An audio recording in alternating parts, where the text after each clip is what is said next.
Hello. A third question of a legitimate COVID inquiry would be, did the government's response exacerbate the deaths or lead to the deaths of Irish old people in the nursing homes? But before we do that, I want to bring you on a little walk, right? We go for a walk. So we're going to go back maybe a couple of decades, and we're going to follow a sequence of stories and events up to the COVID inquiry itself, right? The first step on this little walk comes from a journal article, their journal article, right? And this is from 31st of January 2023, and the headline is Nursing Home Charges. What is the controversy about, and how has the government responded? So we quote, a 2011 memo stated that the liability from these incorrect charges could amount to 12 billion euros.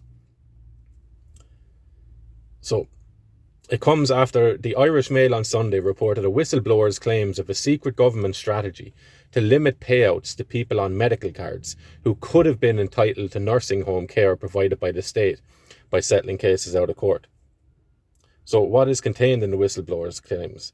A report in the Irish Mail on Sunday contained claims that successive governments have allegedly pursued a secret strategy aimed at limiting refunds from the state to individuals who were incorrectly charged for public nursing home care. It is claimed that this involved denying compensation to, quote, anyone who did not have the resources to fight legal cases, while the remainder of the cases were all quietly settled by the state. This is based on a protected disclosure by Department of Health whistleblower Shane Corr, and further alleges that since 2011, multiple governments have sought to hide the state's liability for these charges to prevent a possible 12 billion euros in payouts to those affected. So what is this about? What is the background? Quote, the 1970 Health Act had stated that inpatient services should be free for those with full eligibility. Until the mid-2000s, medical card holders were entitled to free nursing home care from the state. However, many medical card holders during the period from 1976 to 2005, 30 years, had to pay for care when it should have been free. So, in February 2005, the Supreme Court held that the bill was unconstitutional and sought to make lawful the unlawful practice of charging medical card holders for public nursing home care. It also found that patients who had been unlawfully charged for these services had the right to sue in order to recover damages. So what this is saying is that for the span of 30 years, this government was extracting funds and costs from people for living in nursing homes when it should have been provided by the state. And that cost amounted to 12 billion euros. So this government illegally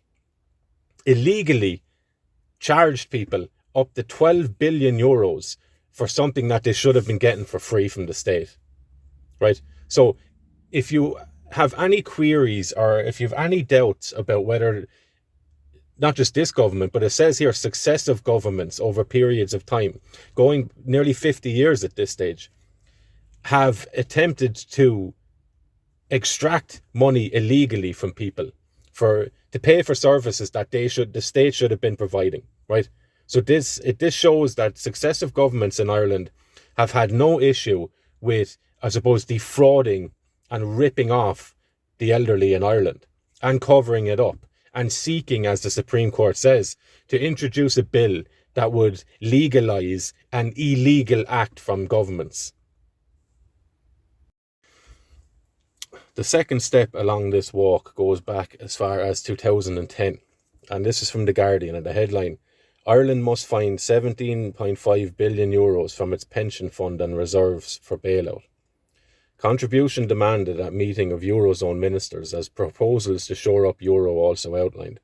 So the EU ministers tonight spelled out the terms of Ireland's 85 billion international financial rescue package and revealed the Dublin government will have to raid its national pension fund and other cash reserves for 17.5 billion as a condition of the deal to bail out its banks and debt-laden economy. So we'll go down here to scroll. Joan Burton of the Irish Labour Party said that the Europeans and the IMF had, quote, played better poker, end quote, than Ireland. She claimed that the Irish government had gambled away assets such as the Pension Reserve Fund in the discussions. Quote, the EU and IMF have us where they want us, she said. So what is this about, right? What's going on? So the Irish government, in order to continue borrowing money from the IMF and from other countries, essentially squandered and gambled away. They destroyed and liquidated and got rid of the state pension reserves, which are there for when Irish people get older, they can have some sort of financial assistance from the state, right? Or from the years and decades of their work that they've put into the state and if they put into this nation, right? So they can retire happily and with peace of mind knowing that they'll have financial assistance. They'll reap the benefits of the amount of money they have created and the amount of wealth they have created for this in this nation, which this state then squandered away, right? So we've two stories there. The first with the court cases from the nursing home cost scandal of 30 years that would have potentially cost the state 12 billion euros if these court cases went through and people were reimbursed for having funds illegally extracted from them, right? And now we have this. So we're looking at about 30 billion euros that older people, the elderly in Ireland, have now cost this state, right? So have they replenished this money? What happens when older people go and look for this pension? Is the money there, right? So the elderly of Ireland essentially have this government, successive governments in Ireland, 30 billion euros in the hole. So with that being said, in all criminal investigations, what you're looking to ascertain is whether the person who's been accused has the means, the motive, and the opportunity to carry out the crime they've been accused of, okay? So in this instance, what we're looking at is whether this government, previous governments, the state as a whole, have the means to cause the deaths of the elderly in Ireland in the nursing homes. We'll focus just on the nursing homes here. Of course they do, right? We know that. The state has its hand in everything, right? So when you're talking about nursing homes and payments and total government decisions as we've seen throughout COVID, we absolutely, it's axiomatic that we know the state had the means to allow for the negligence that may have resulted in the deaths, or did result in the deaths, of the elderly in the nursing homes. The second is motivation. So did the state have the motivation to deny proper care, to allow for situations that may have exacerbated the death rate of the elderly in Ireland in nursing homes, right? The previous two stories would say that may emphasize or show that there was a financial incentive in doing this. So the less elderly people that you have, people pension age, right? The less elderly people that you have in Ireland, the less it costs the state. So the less it costs the state, the more money the state has to play in other areas with, right? So absolutely, they have the means, they had the motivation. Did they have the opportunity, right? Now we come to 2021, and this is from the Aontú page, political party Aontú page, and specifically from Peadar Tóibín. Right, so this is an exchange in the Dáil, and the headline is "Thousands of patients transferred from hospitals to nursing homes during the pandemic." So it says, Minister for State Hildegard Naughton had confirmed in the Dáil that in the months of March and April 2020, there was a surge in the number of patients transferred from hospitals to nursing homes. Speaking in the Dáil today, Aontú leader Peadar Tóibín TD said a number of documents had been released to him under the Freedom of Information Act in relation to the matter. He said, quote, "Yesterday a document was released to me under the Freedom of Information Act from the National Treatment Purchase Fund. The document which was released to me is an email which was issued to the nursing homes by the contract manager of the NTPF to nursing homes shortly before 10 a.m. on the 12th of March 2020. I have already furnished the Minister with a copy of this email," right? So the email states, and I quote, "The NPTF have been asked to establish capacity within the nursing home sector. Nursing homes will need to have the ability to care for patients coming from the acute hospital setting, and quote, facilities must be able to facilitate short-term residents being discharged from the acute hospital. It continues, residents may be nominated by the HSE or the Department of Health as applicable for receipt of appropriate funding. Describing what will happen, the letter says, quote, the individual facility will coordinate directly with the discharge unit within the hospital. So what they're talking about here is that at the start of COVID, at the start of this pandemic, patients were discharged from hospital and they were seemingly put into nursing homes with the elderly. Tobin continued, quote, we know that the COVID-19 nursing homes expert panel found that more than 10,000 patients were discharged from hospitals into nursing homes in the first 6 months of 2020. So, we continue on down here.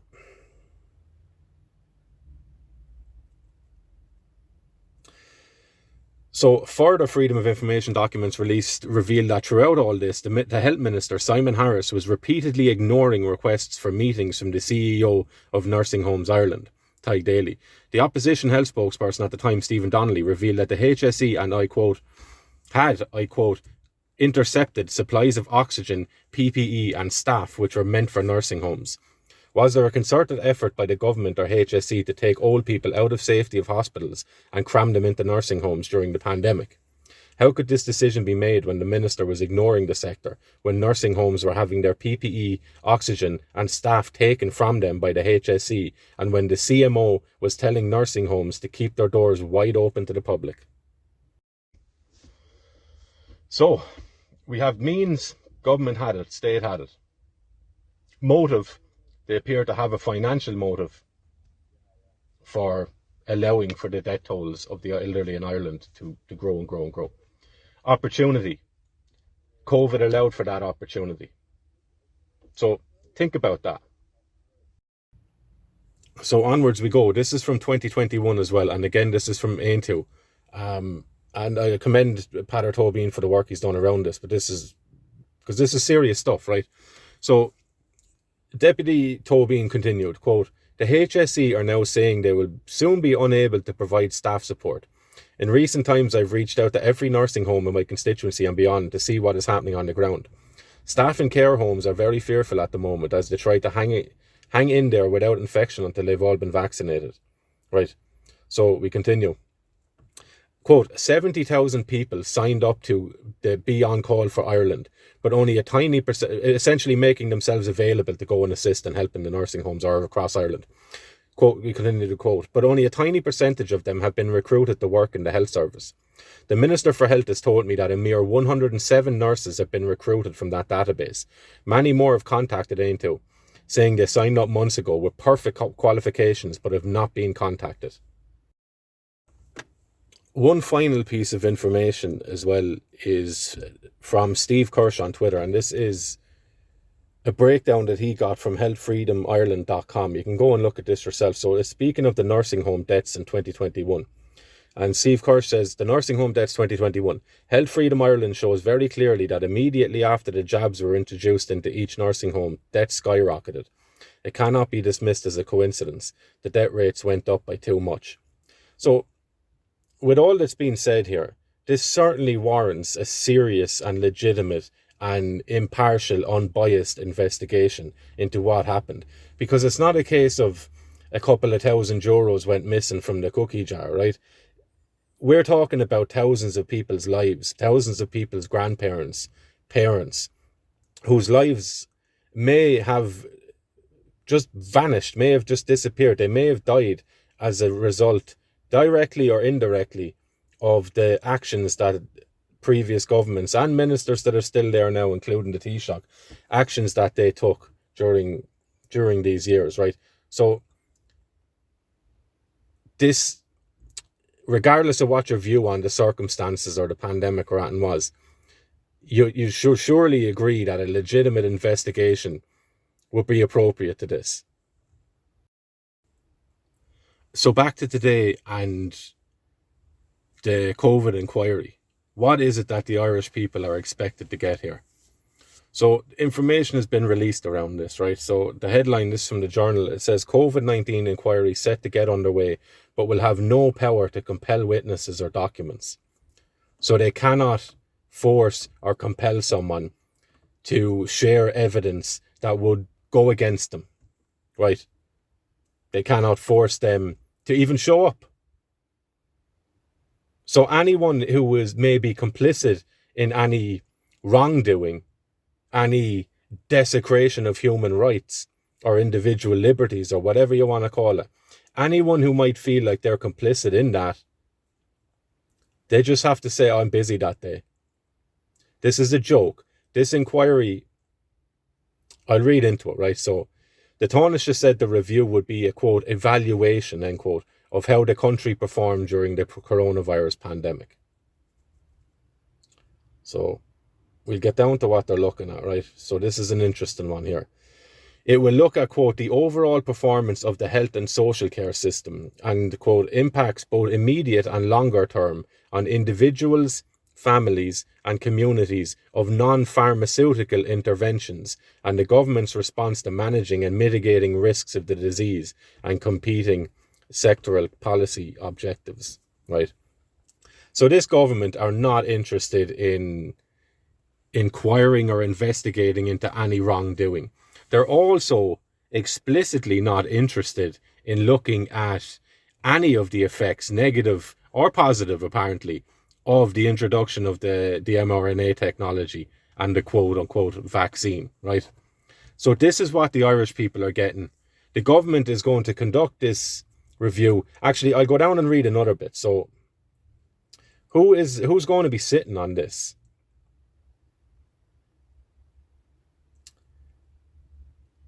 Right. Apologies now, but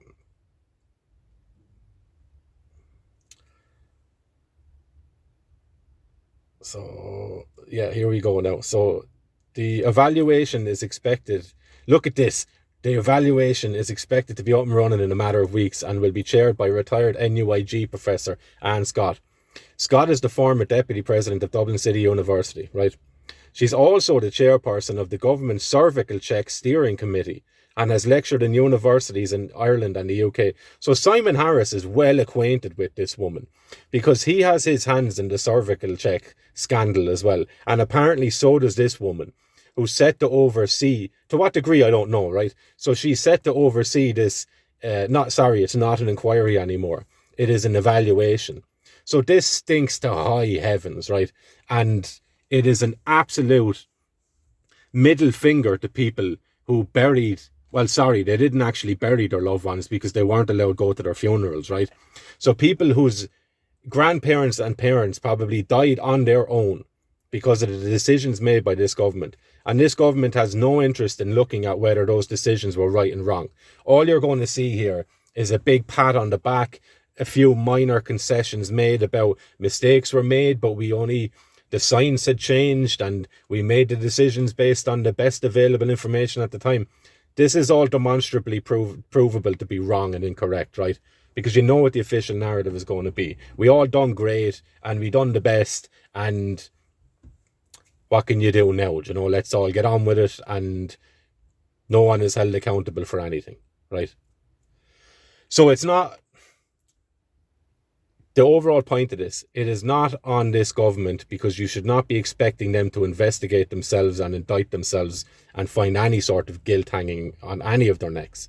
It's on myself and it is on you, for the love and the memory of people whose lives were destroyed and ruined and continue to be ruined as a result of the policies that this government enacted, right? The actions that these people took on your life and on your family's life. It's on us to stand up for these people now. Because don't expect this government to do it, because they're telling you right now they're not going to. So that's my third question. Did this government's actions and decision making lead to an exacerbation of deaths in the Irish elderly during the years of the pandemic?